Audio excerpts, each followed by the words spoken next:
Countdown by Ben Mikaelson. Chapter 6, Elliot. When Elliot's jet stopped on the tarmac in Houston, a white van pulled alongside. The whine of the jet's engine slowed as the door was opened. Elliot coughed on the hot, humid air that rushed in. Mr. Boslow pointed. The van will take us to the Johnson Space Center. Let's get you settled into crew quarters and introduce you to Ben Mikaelson, our director. You'll meet alternate Mandy Harris, too, Miss Lopez added. Elliot nodded as they loaded into the van. He didn't say anything, but already he'd made up his mind. Nobody was taking his place in space. Especially not a girl. Elliot's home at crew quarters was a small apartment with a kitchen, a living room with a TV, and a bedroom. After unpacking, Miss Lopez handed Elliot a green security badge. Put this on, she said. It allows you to access to most buildings here.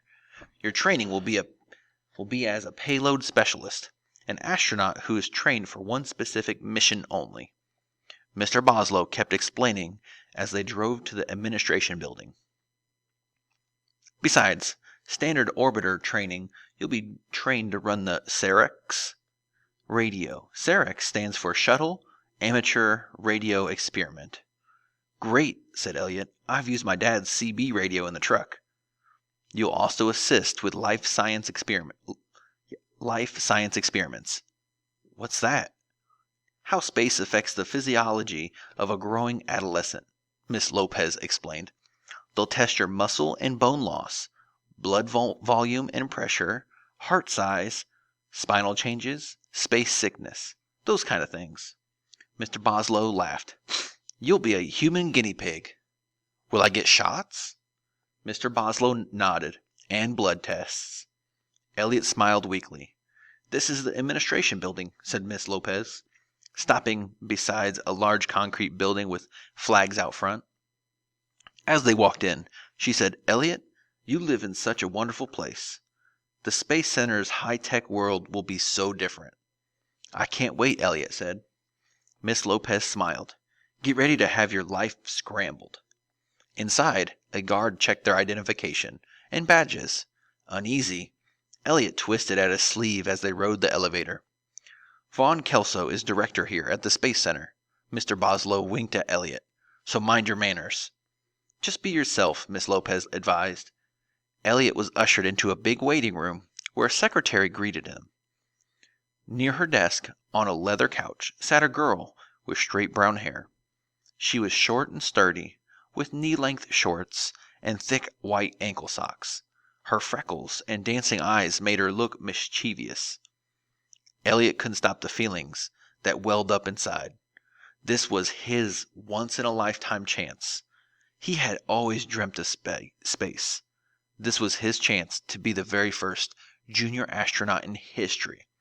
No freckle-faced girl in dumb-looking white socks was going to take that from him. Spotting Elliot, the girl stood. She smiled and extended her hand. Hi, I'm Mandy Harris. Elliot shook her hand. With a guarded voice, he said, I'm Elliot Schroeder. I'm so excited and happy for you, Mandy said. Elliot didn't believe her for a second. How could she be happy? Someone else was going up instead of her. Mr. Kelso is free now, announced the secretary. Please follow me. Everyone filed into a huge office with windows on two sides overlooking the Johnson Space Center.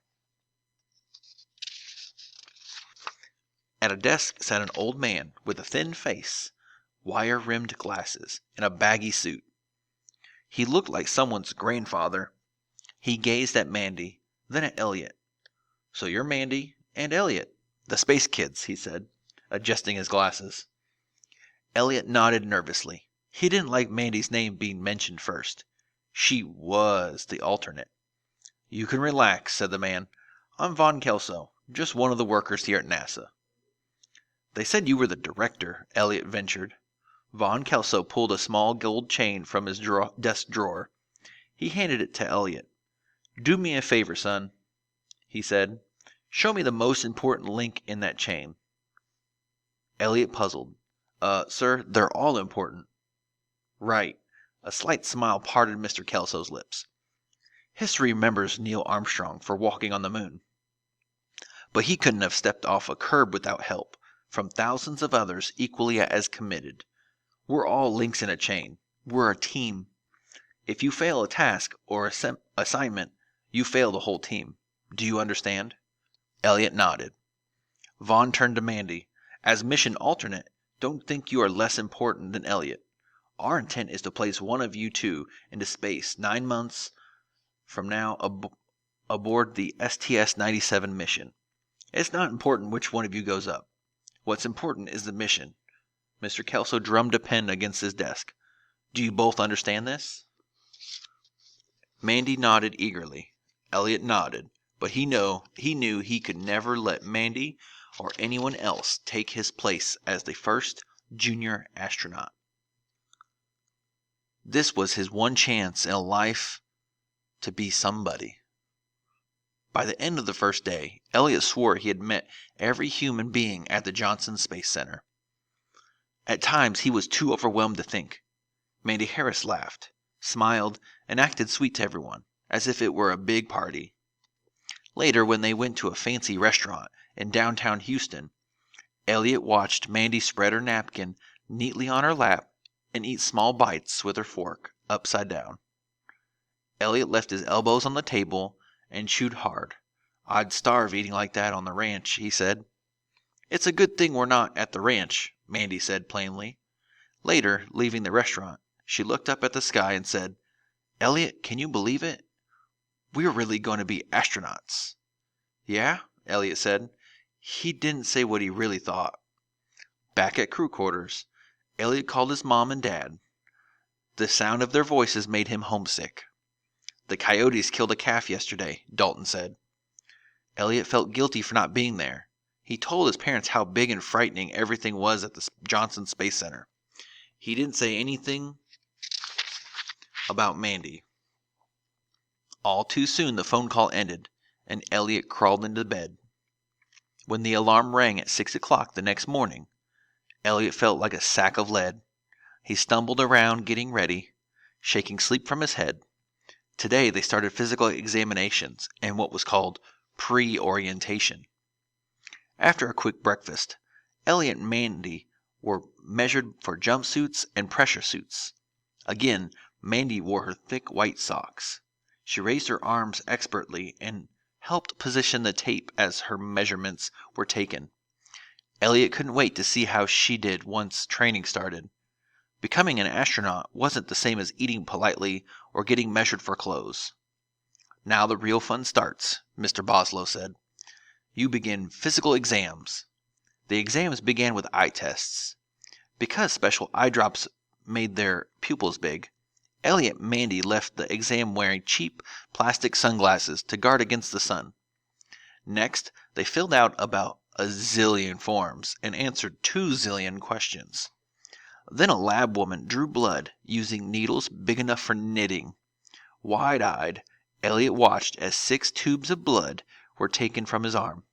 Are you feeding a vampire? He pleaded. Nobody laughed.